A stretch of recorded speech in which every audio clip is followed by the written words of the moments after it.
What is going on, guys? It's the MaD Dragon. We're on to round 4 of the Six Nations, which of course means we need to sort out our fantasy team, which last week for me did better. I had a better week last week. A couple of notable dips, unfortunately for me. Gary Ringrose, of course, getting his red card. But Leo Barry did well. Ata Sogbe scored well. Antoine Dupont, Jack Conan got his try. It was a better week for me last week, but yeah, a couple of ones unfortunately dropping off, like Ringrose with his red card. So going into round 4, let us do our standard purge of the old team, because I always enjoy building it from scratch. I find it a little bit more fun to go through and build it all from scratch. Let's just sack off the last couple of players. And let us begin. So, the 3 games going on this week. Ireland going up against France. That's going to be a big old clash. Scotland up against Wales. And England going up against Italy. So, for me, when I think about those games, I'm predicting a Scotland win against Wales. But I think a couple of Wales players could actually score pretty well in that game if it ends up being a bit more open. There's certainly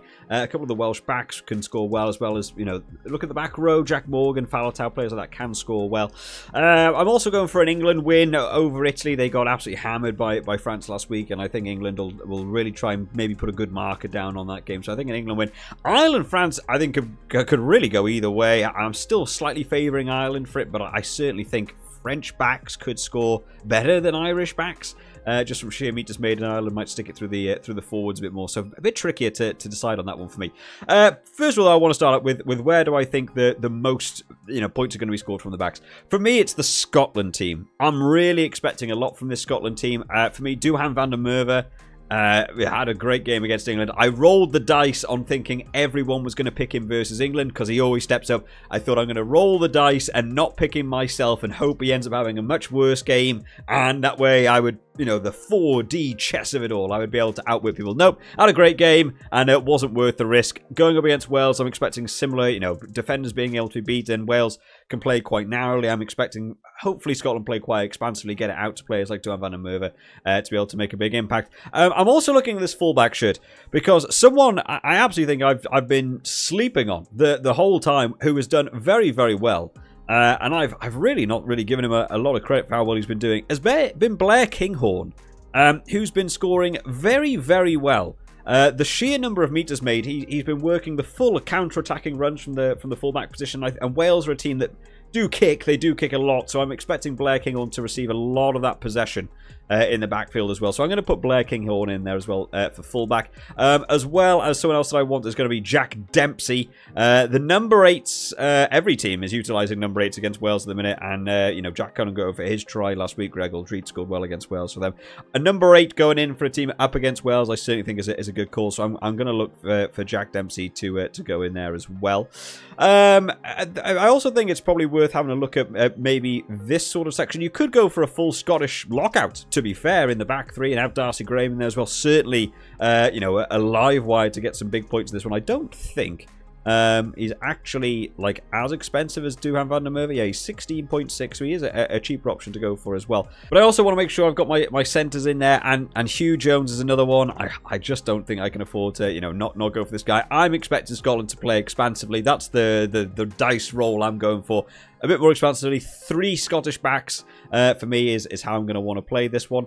Elsewhere then, England. England are another one that I think are going to be very useful for this one. So, big call that came in this week was Finn Smith starting at 10, and Marcus Smith is just outright on the bench.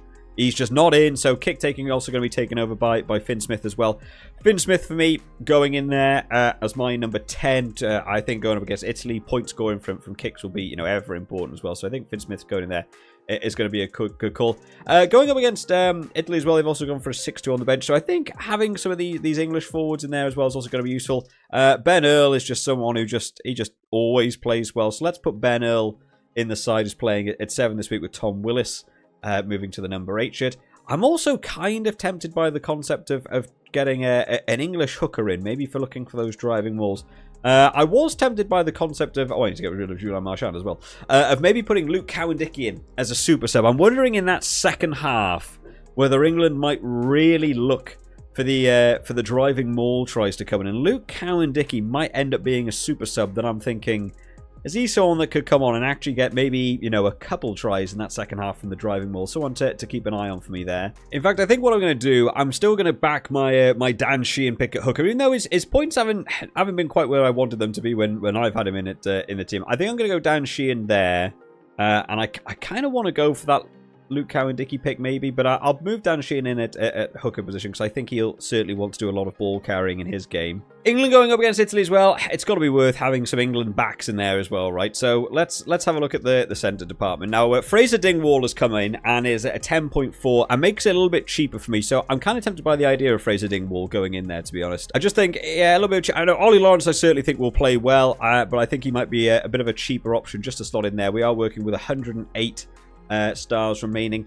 Kind of tempted by the wing. Now, Tommy Freeman is the guy. He's the go-to guy out there. Elliot Daly's come in the fullback shirt and might be someone that ends up seeing a little bit of play with the ball being kicked back over the top and the fullback being able to do something. Ollie Slightome is someone that hasn't quite got into the Six Nations. I think a lot of people will go for Tommy Freeman if you're going to go for a winger, and I certainly think he can do well.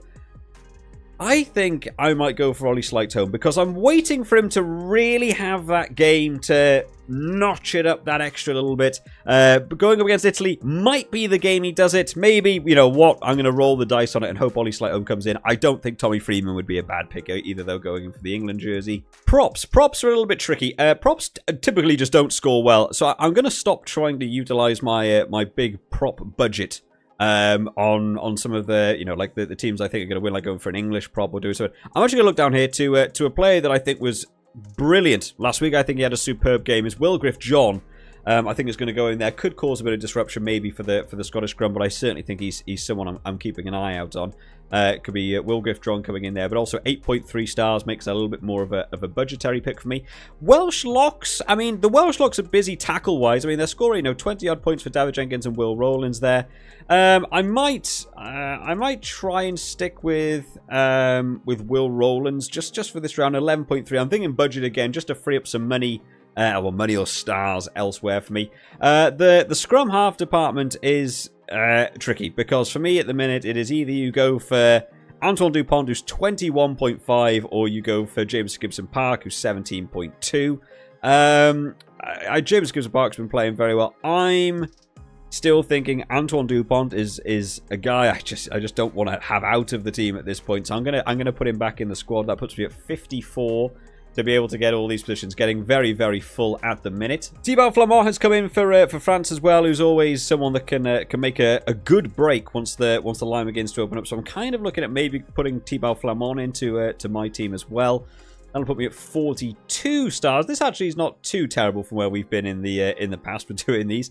Jean-Baptiste Gros is another one who's been playing well. So I think maybe putting Jean-Baptiste Gros, because I think the Irish forwards end up costing a hell of a lot more. They are a lot more expensive. I mean, 11.6 maybe not quite as bad, versus like 10.6. You get to save a point there, but big ball carrying from Jean-Baptiste Gros. I think I'm going to squeeze him into the team as well. I do think you've got to have your Irish back rowers in though. Caelan Doris, just someone again you want to absolutely get into a squad. I think he's another superb player for me, which is going to leave me on the 13.9 stars, which is not a lot to be able to work with. Let's see who we could potentially bring on from the bench. So we'd be able to get, potentially Jack Crowley could come on from the bench for us. So I've gone through all the different options. I really wanted to have an Irish player in there. I don't have the budget to be able to squeeze more Irish players, and it feels weird to only have 2 Irish guys, and even though I think they're going to win. I've seen on my super sub someone that fits the budget perfectly on 13.9 is Julien Marchand. So I'm going to go super sub Julien Marchand once again. Didn't really step up how I wanted him last week. Got so close to getting his try, but the maul broke down at the end.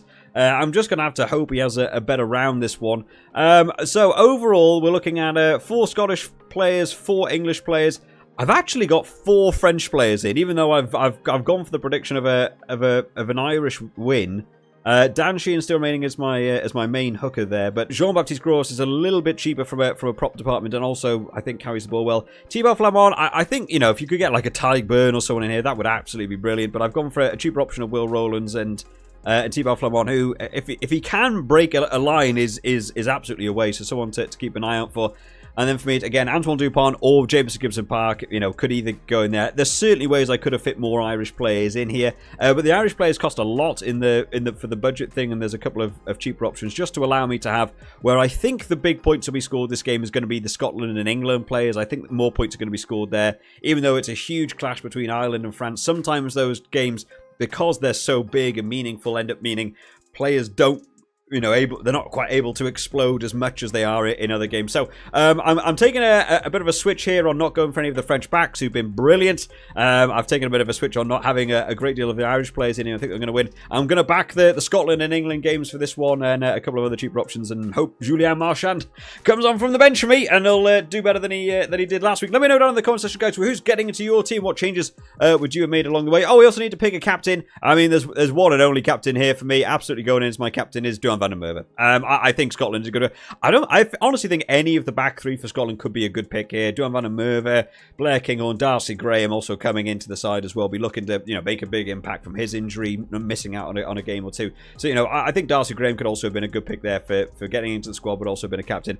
Seeing as I got him in the squad, Duhan van der Merwe for me going in as captain. Let me know who's making your captains, guys. Hopefully you all enjoy round 4, of course, results on Monday's video. So make sure you hit the subscribe button to know when that video comes out, and you're the first ones to be able to check that one out and see the results in the leaderboard. I'll see you all next time, guys.